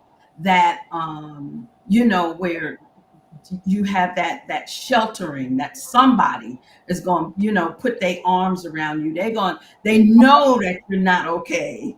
And they're going to put their arms around you and say, you know what, we need to sit down and talk. We need to go somewhere and talk. Let's go to the car and sit down. Having that is just beautiful, because we should be building each other up. We absolutely should. It shouldn't be that we are looking at somebody strange because they said that we were beautiful, or that what we had on was really nice, or that they really liked them. I mean, it's important for us to hear that amongst, each other. And I hear with a whole lot of women, my age and older, and say, girl, I used to be, things like that. I used to be beautiful, Wow. or, well, thanks, but it's the kind of thanks of like, I know you're just being nice. Right. Yeah. That tells me too that we don't do it enough. We don't. Yeah. We really need to do it more. But I'm going to get to this the what if. So, what if you find out now? All of these what ifs, we're all in ministry. We are women in ministry, and we've been leaders for some time. And so we're pulling from these scenarios, not mentioning names. The names have been changed to protect the innocent and the guilty. So what if you get ready and it's still, both of mine is 1 week out from the wedding, and you find out that your spouse was married before and that he never divorced? Ooh, that's a good one. You done made me come to the screen. And I think I've heard that before. Wow. Mm-hmm. People just thinking that the marriage was going to just go away. Yeah. Didn't divorce, getting ready to walk down the aisle, and you still married forever. Marriage license are not time limited. Right. They do not have a time of expiration. Find out he was married before, he was married and never got a divorce, and it's 1 week out from your wedding. Does he know that he never got a divorce? He know he ain't never put in for one. Is he aware? Or never got the divorce papers, just never signed them. Oh. Never signed the divorce papers. Sometimes No, you don't have to sign if somebody puts in. Sometimes, you can stick your head in, people stick their head in the sand and act like it's just gonna go away. So they still, nothing was ever finalized. No divorce. Let's say he never put in for a divorce. The woman never put in for a divorce. He's still married. But I haven't seen this woman in 20 years. I haven't seen her in 25 years. You're still married though. Marriage does not have an expiration date. A marriage license does not have an expiration date. Well, Yeah, first that's of all, that's that's out the window. Completely. Totally out That's the a window. doozy. Because Completely. listen, you first of all you said, and then you said he never even told you he was married before. Right. Strike no. number name strike. You And you show up know, and tell you he ain't divorced. very important information. That's And that impertinent information. pertinent Then information. I would feel a little stupid. Then why didn't that I even ask? You know, because that should have been one of the you ever been questions. Right. Have you been married? If he said yes or no, well, I wanna did see you the divorce? Let me I see the wanna see the divorce divorce. decree. Yeah, I Yeah. want to see the divorce papers. Mm. Yeah. Yeah, that's a And hard. just so happened you said that when David and I, because we didn't have a big wedding, we went to the Justice of the Peace at the time, you know. And when we did, he had the divorce decree, but you know what? The court clerk never signed it, so he had to get it signed before he could get the marriage license. Wow. Dang. Wow. Oh, wow. But that was right across the street, you know. The clerk of the court's fault. It Huh? wasn't David's fault. It No, was the lawyer sent him the paper, sent it, fault. but it wasn't signed. And It when we wasn't. went to get the marriage license, they looked at the decree and they said it was never signed by the court, Oh, wow. by the clerk, the court clerk. Yeah, yeah. Wow. No. But why? What is the main reason for besides they just don't want to? Is it money? Sometimes it's that. See, then that's another reason they could be cheap. You see, that's Okay. another. Yeah.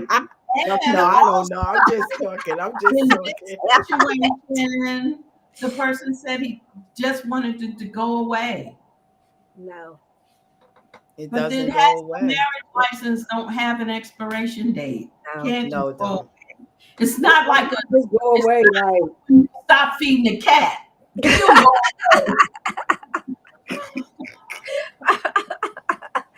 No. Stop feeding the neighborhood dog. You go away.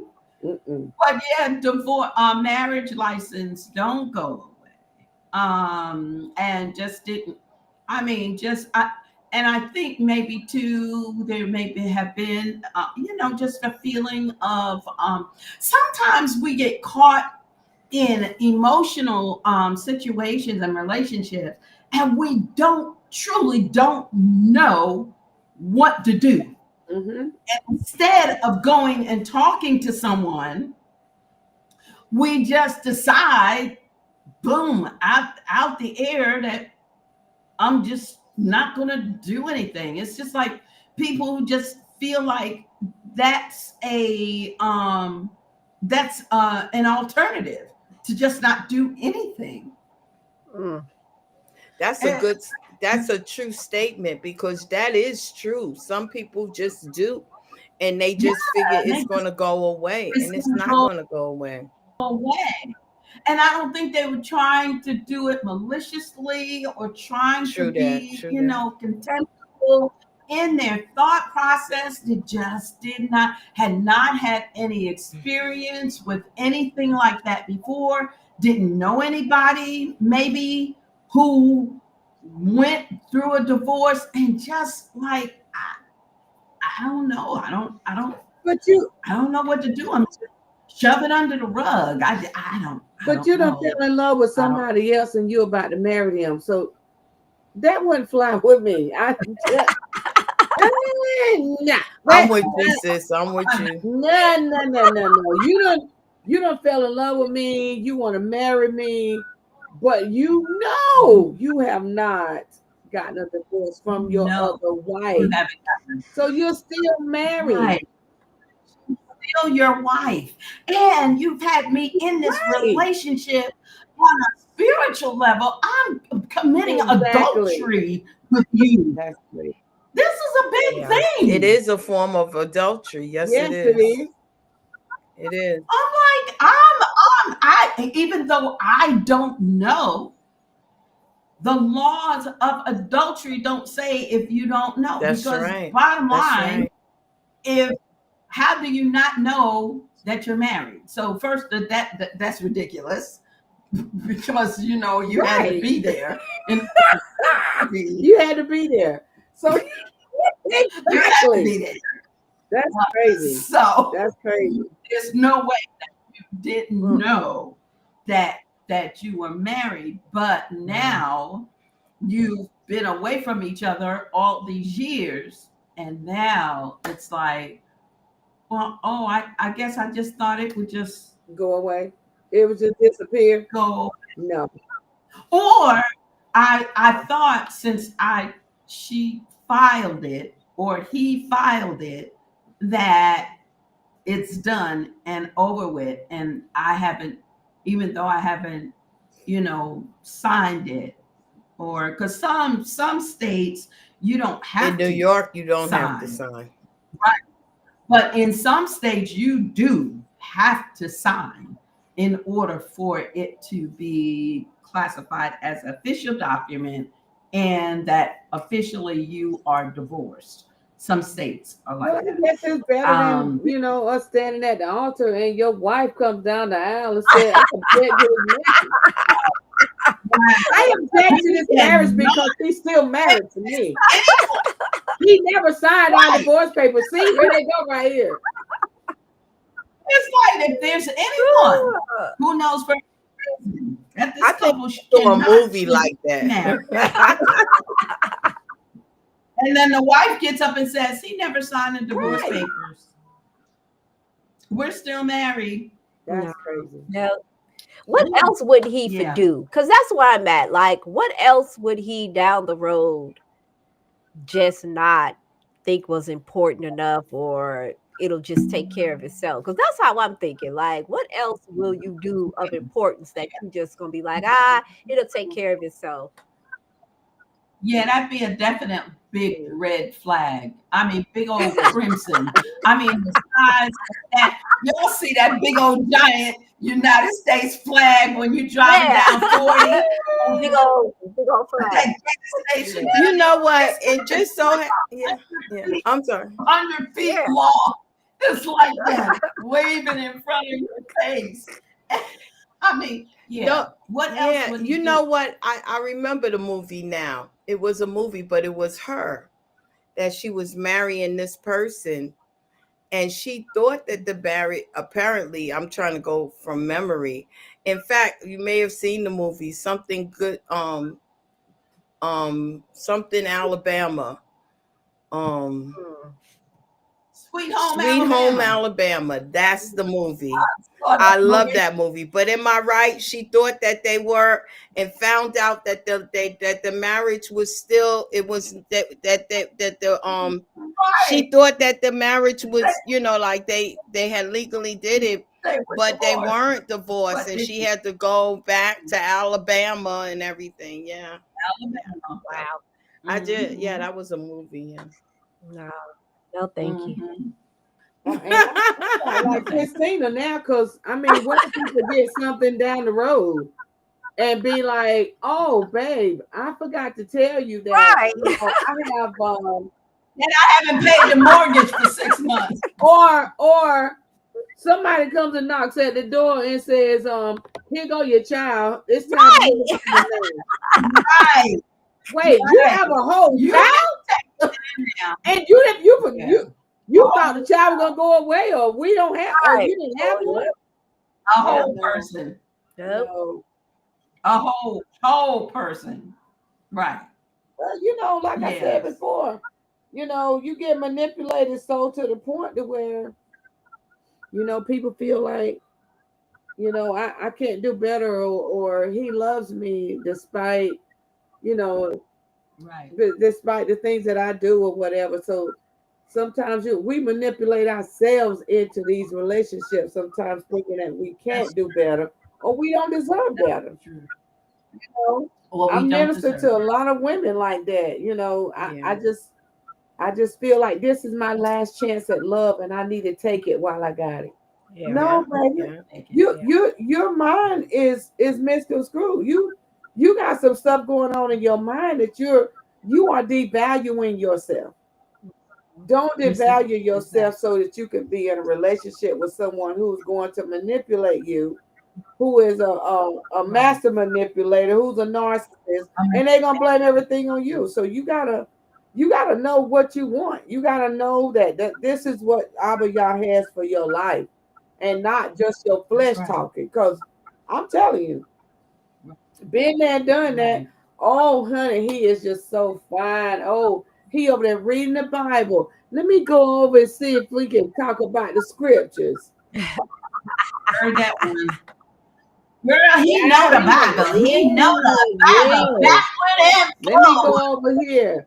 Then you get married and ain't married but 3 months. No, for real, you find out this person is a drug addict. Yep. So stuff get missing out your house. What happened? What was you thinking? Yeah, and I'm being down that road too. Knocked on the door of nothing. So you gotta know when Abba is telling you. I'm telling you, when I got out of my second marriage, I said, Abba, I don't want to marry no other man. It's gonna be me and my daughter, period. I'm just gonna keep my relationship with you, fall in love with you even deeper, and you can keep my mind off of wanting to be in a relationship with a man. Year go down the road, here come Pastor. Showing up at my door with the dirty t-shirt on, just getting off work, talking about, hey, you still my friend, even with a dirty t-shirt on. Talking about, well, I figured you would know that I'm a working man, so I was like, no, you didn't think enough to come. But you know what? Every time he would compliment me, I would say, praise God. Because that's what my weakness was when I was in the world. I wanted men to say something to me. I wanted them to say, "Ooh, girl, you fine. Ooh, girl, I love that dress you got on. Ooh, girl," or I walked by a guy with a tight dress on and he tapped me on the butt. Oh, I just loved that. I just loved it. But Abba was telling me the whole time, you don't want that kind of relationship right there. You need to move on. So when you seeing people in these situations and they thinking that this is what makes them happy or makes them feel like they're worth a look at or a second look at, no, you're devaluing yourself. You are you playing yourself. You playing yourself big time. But yeah, so every time he would compliment me, I would always say, praise God. Praise the Lord. Hallelujah. Oh, praise God. Hallelujah. He was like, why you keep saying that? I said, praise the Lord. See, this used to be my weakness, but it's not anymore. I've grown from that. Now my relationship with the Father is more important than anything else. But I'm telling you, every time he complimented me, praise God. Praise the Lord. I won't blush it or nothing. I'll just be like, praise God, praise the Lord. Well, you know what? But you know what? That's a major issue that sometimes we need to be affirmed by everyone we meet. And a person who has been neglected or abused or treated badly, and I don't know which is worse than to be completely neglected, where people don't even, where you're not even seen, or whether the worst is whether you are abused badly, because abuse is abuse. And when you have a person that's like that, then they're going to look for affirmation, affirmation here, there, I want somebody to say that I look pretty. Yes. I want somebody to say, I need somebody to affirm, how I'm looking or how I am. I mean, in my life, I've had women, and we're going to go ahead and get into the other ones. Women come up to me and say things like, "Yeah, that dress is cute, but I think if you had worn it with," or some shady little backhanded compliment, and I was like, "Well, I didn't ask you when I bought this dress. So since I didn't ask you when I bought the dress, I'm not asking you now. I don't care what you like about, don't like about it. I don't ask people what they think about my clothes. This is Yeah, the way I don't dress. either. And Yeah. I'm not Yeah. I'm not gonna stop dressing this way for you and nobody else. My husband likes how I dress. And if you gonna give backhanded compliments like that, You can oh, keep you it. can go You can somewhere with keep that. it, right? Because that's the whole sign of jealousy too. I mean, I've had the women say some crazy stuff to me. I know you ain't cooking and cleaning for your husband because you got them long nails. I'm like, do my husband look like he needs a meal? People is crazy. And it wasn't because he was heavy or anything like that. But my husband's always been a built, really built and a big man. So he was like, my husband looked like he's not missing any food. He is just fine. So somebody cooking, but you get that when you get those, but you get that a lot of times from women who have low self-esteem themselves. Yep. And then they will see a woman who seems to be, have that, self-esteem and carries themselves in that way. And then they feel like it's their duty to bring you down a few pegs, but I want to tell my husband because I know he watching. Honey, I'm not saying that you're big. And you don't look like you were eating all the time. You fucking right. He was built. I mean, bodybuilding, the whole 9 yards. People come up to me and say silly stuff like that. I know you're not doing anything. You're just a pretty girl. Okay. Wow. Bye, Felicia. But anyway. I bet you was so down back in the day. Oh my God, I would have loved to have met you. I would have loved to have met you back in the day. Affirming people and loving on women, loving on our sisters. We do that kind of stuff. Stuff. Because we have self-esteem problems. My goodness. So that's one of the problems. If you're dealing with sisters, if you're watching it and you know that you're dealing with low self-esteem, if you feel like you're in a relationship with a man and he's just all you can get, then you need to seek out your core of people that you are around. Those people who love you, who are going to tell you the truth. Sit down and ask them, do you think this man that I am talking to or dating or whatever, do you think that this man is good for me? And accept what they say, because those are the people who love you and will tell you the truth. True that. Yeah. Anybody have any other what ifs? Not really. Oh, you know what? I was thinking about this. This is happening. What if they tell you and you in the marriage and they really, really want to move out of the country? So we see that a lot going on with the return to the motherland. And not every couple wants to go and live out of the country. Because I'm the type that, now I know my husband, because I like adventure. And it wasn't even Africa. We talking about, I wanted to go to China of all places. I was like, I could teach, English in China. But I realized the type of husband I got, that is not gonna fly, honey. My husband is like George Jefferson. Okay. Now, for young people, just look him up. Look up George Jefferson. Look up George Jefferson. Now, why would I or my husband when I know how he is? But I'm seeing where people are literally moving out of the country. They'll be like, oh, he'll come, or oh, she'll come, and they just making plans and building. And I'm like, but you're in a marriage. Exactly. Yeah. So why would you Right. do Right. that Right. and Right. start building and making plans to move, and you think you're going to manipulate the Most High and pray that person? That's manipulation. We got to be very careful with praying that person come to our side, because the Most High told me that a long time ago. I'm gonna tell y'all ladies something.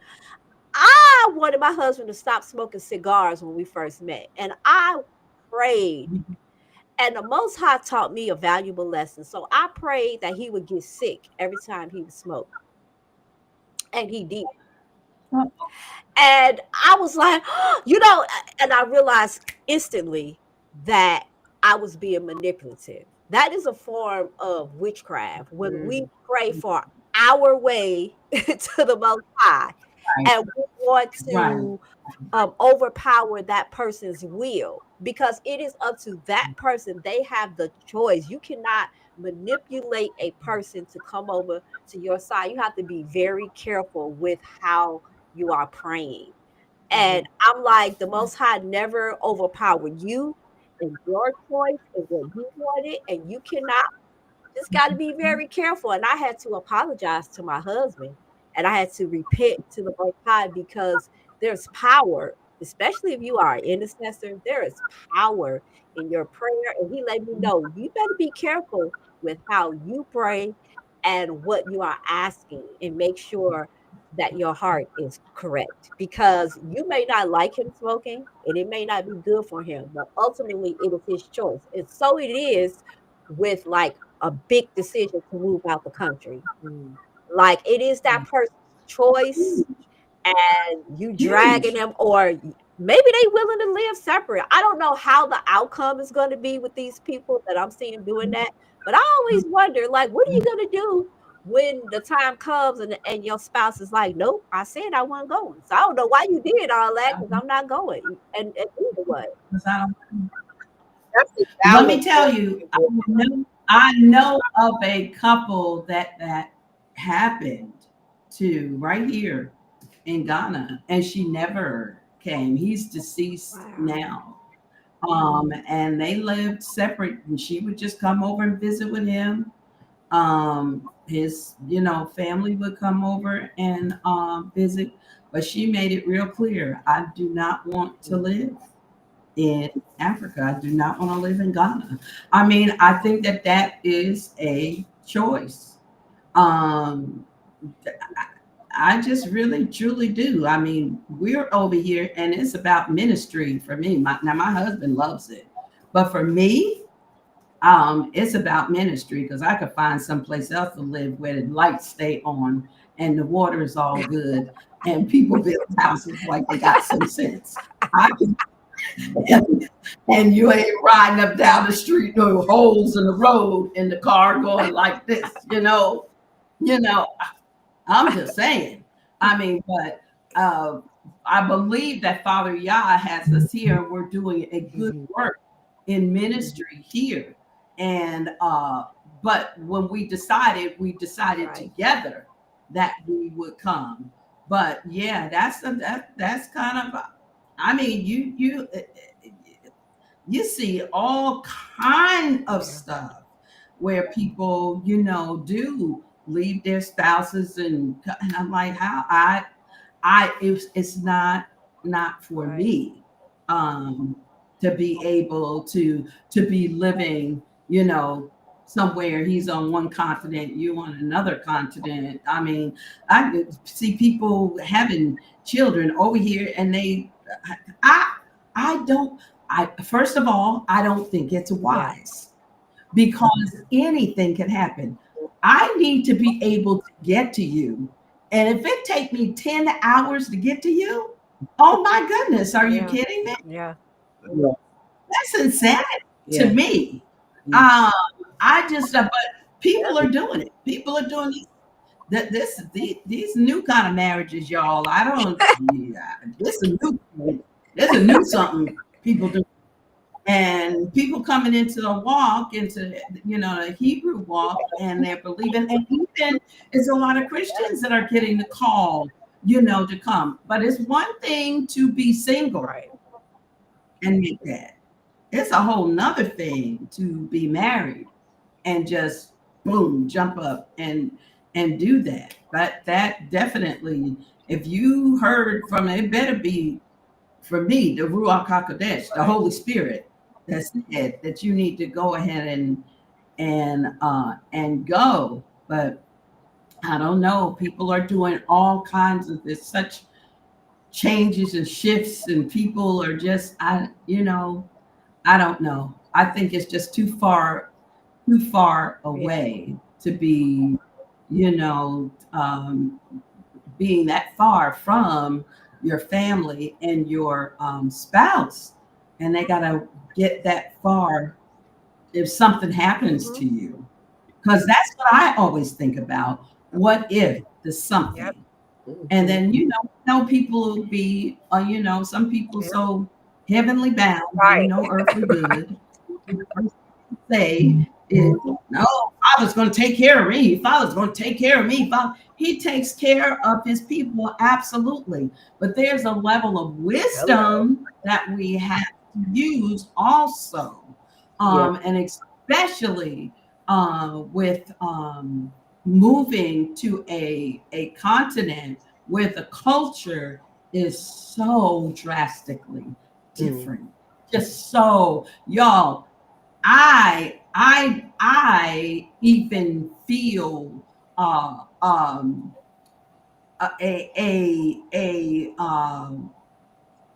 just a feeling of, oh man, I can't even describe it, for just hearing people speaking English. People all around you speaking a different language. You don't know, what they're saying. People, I find myself even, feeling some kind of way about that.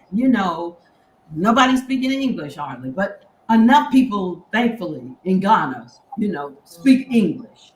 But they're still, that's not their first language. That's not their native tongue. And they real quick to say, you need to learn the language, child. I'm 66 years old. No. Y'all can speak English well enough. That's what I'm gonna be speaking. So that's one of the reasons that we picked Ghana, because it's English. Yeah. But if younger people come over and they begin to learn the language, and it's just, but it is definitely a drastic, knee-jerk change, because the culture is very different. The infrastructure is very different. People, that's one of those things where I don't know why people are doing that, but some people are saying they've been called by the Holy Spirit to do it. I have nothing to say about that when somebody says that. But I know if my husband wasn't here, I would not be here. I people can say what they feel the Ruah would leave. But one thing, the word's not gonna, Yah's not gonna go against his word. His Ruach HaKodesh is not gonna go against his word. Right, absolutely. And if you're in a union, what is it? You're one flesh, am I right? Mm-hmm. You're one. That's right. Because even from the beginning, from Adam, he says that what? The man's to leave his mother and his father and what? Cleave to his wife. Am I right? So that's you're right. one. You become one flesh. So absolutely, to say that the Most High is telling me to go there, if he's telling you to go there and you are a unit, you are one, then he would put it in the heart of that mate. And if you're looking to get married to one, and that's said, you have to still come into agreement, because you're going to become one flesh. Am I right? Right. So when we hear this saying, oh, well, I'm just led to do this, and your spouse, or just as Christina said, well, I'm going to do this and they'll just come. How dare you? You have put yourself above the Most High, because he gives you to make the decisions, right? He doesn't make us do anything. Everything we make a choice. He said, I have before you life and death. Choose life. Blessings and curses. That's right. It's a choice. If I'm going to do something and I'm just saying, oh, well, he or he just going to follow. No, you are out of order, and it cannot be. And I'll say that. One say, well, I can't say it's not. The Holy Spirit is not going to go against its word, because it's the word. Well, now, if you feel that way, that's yourself, that's flesh doing that. And and you in every aspect, you have to make those decisions together. Now, spouse say, well, you do that, and I'll, like, even when we moved here, we both were, going to leave. And I said, Father, wherever you lead, I'll go. Now it's within the states. I'm not going out of the country. I'm not saying what the Father won't. But it was that when we discussed it, it was that we're moving here to North Carolina. I didn't even know what all, but my husband, he was still in New York, but it was a plan that he would continue and he would track. But the thought was not that he lived there and I live here. We were moving together.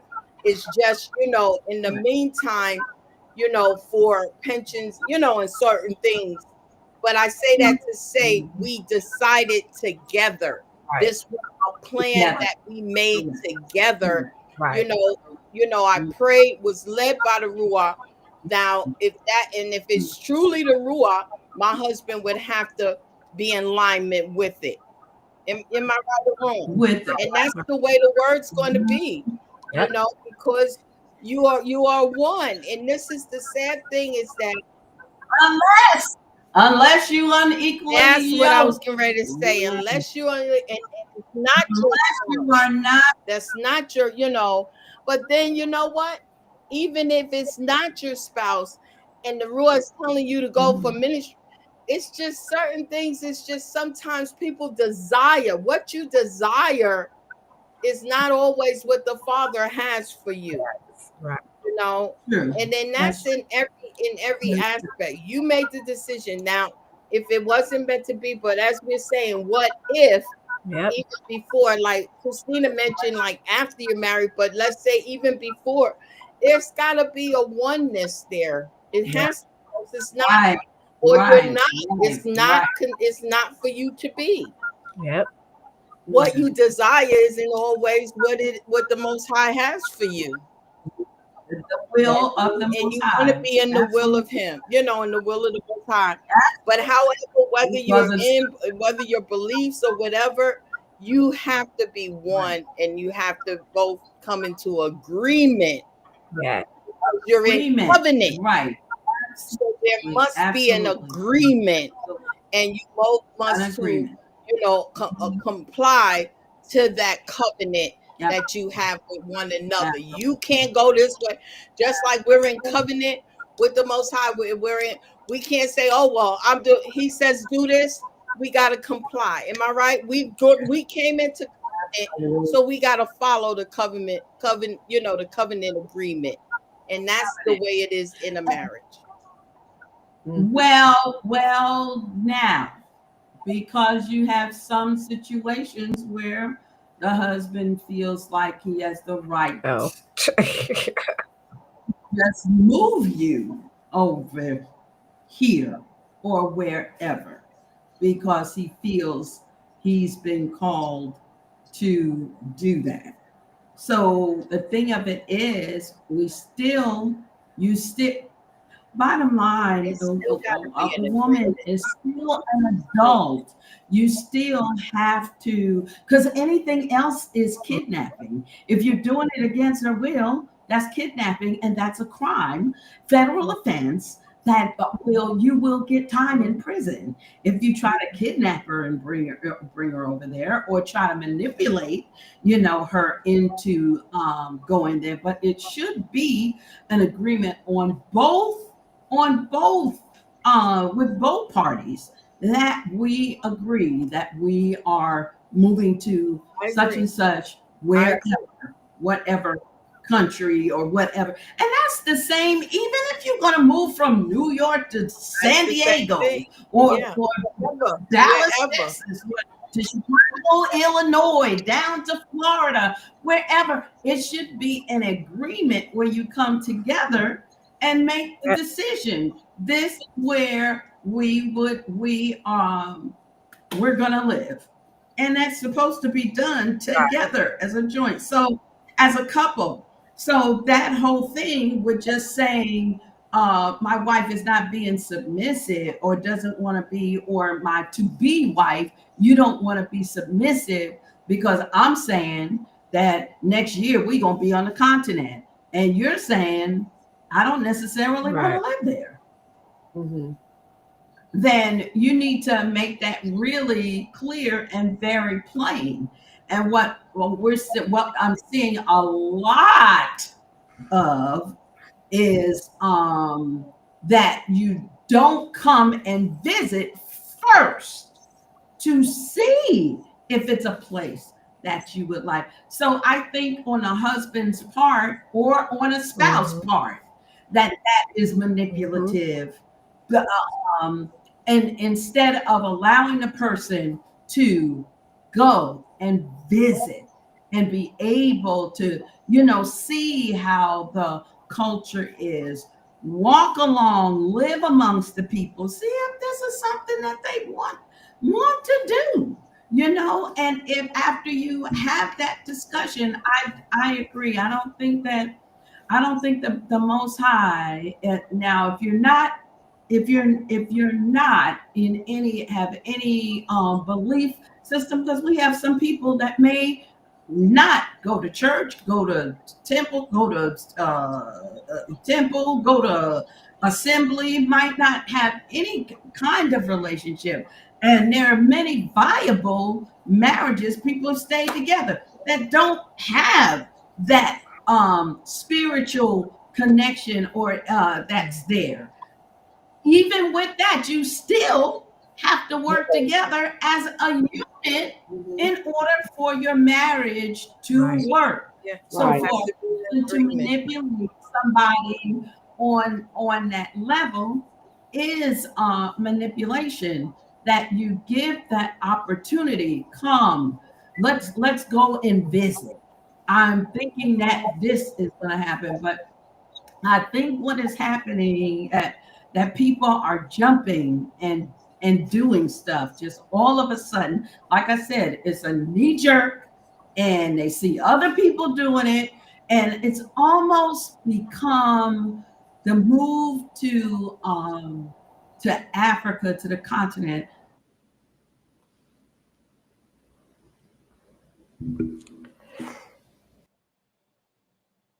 She froze.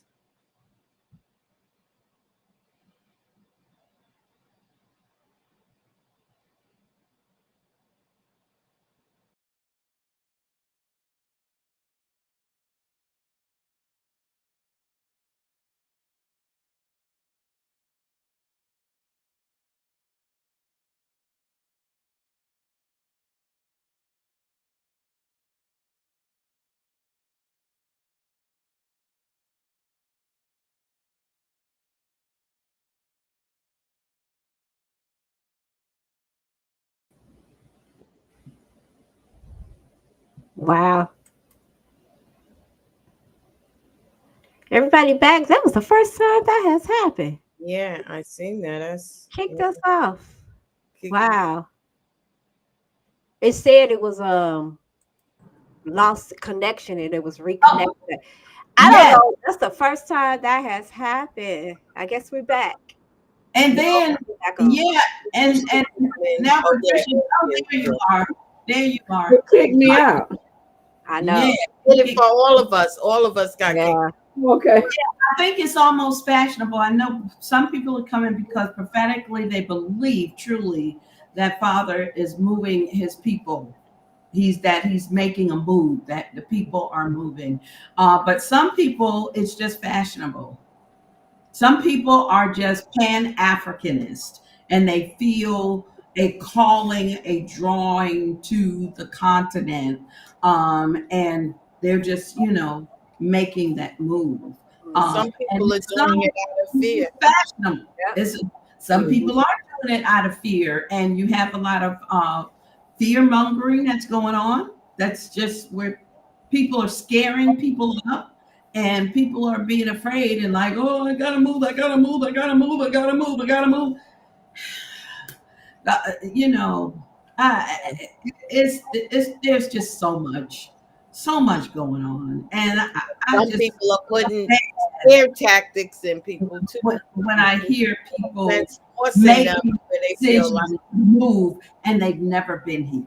You really need to come and visit first.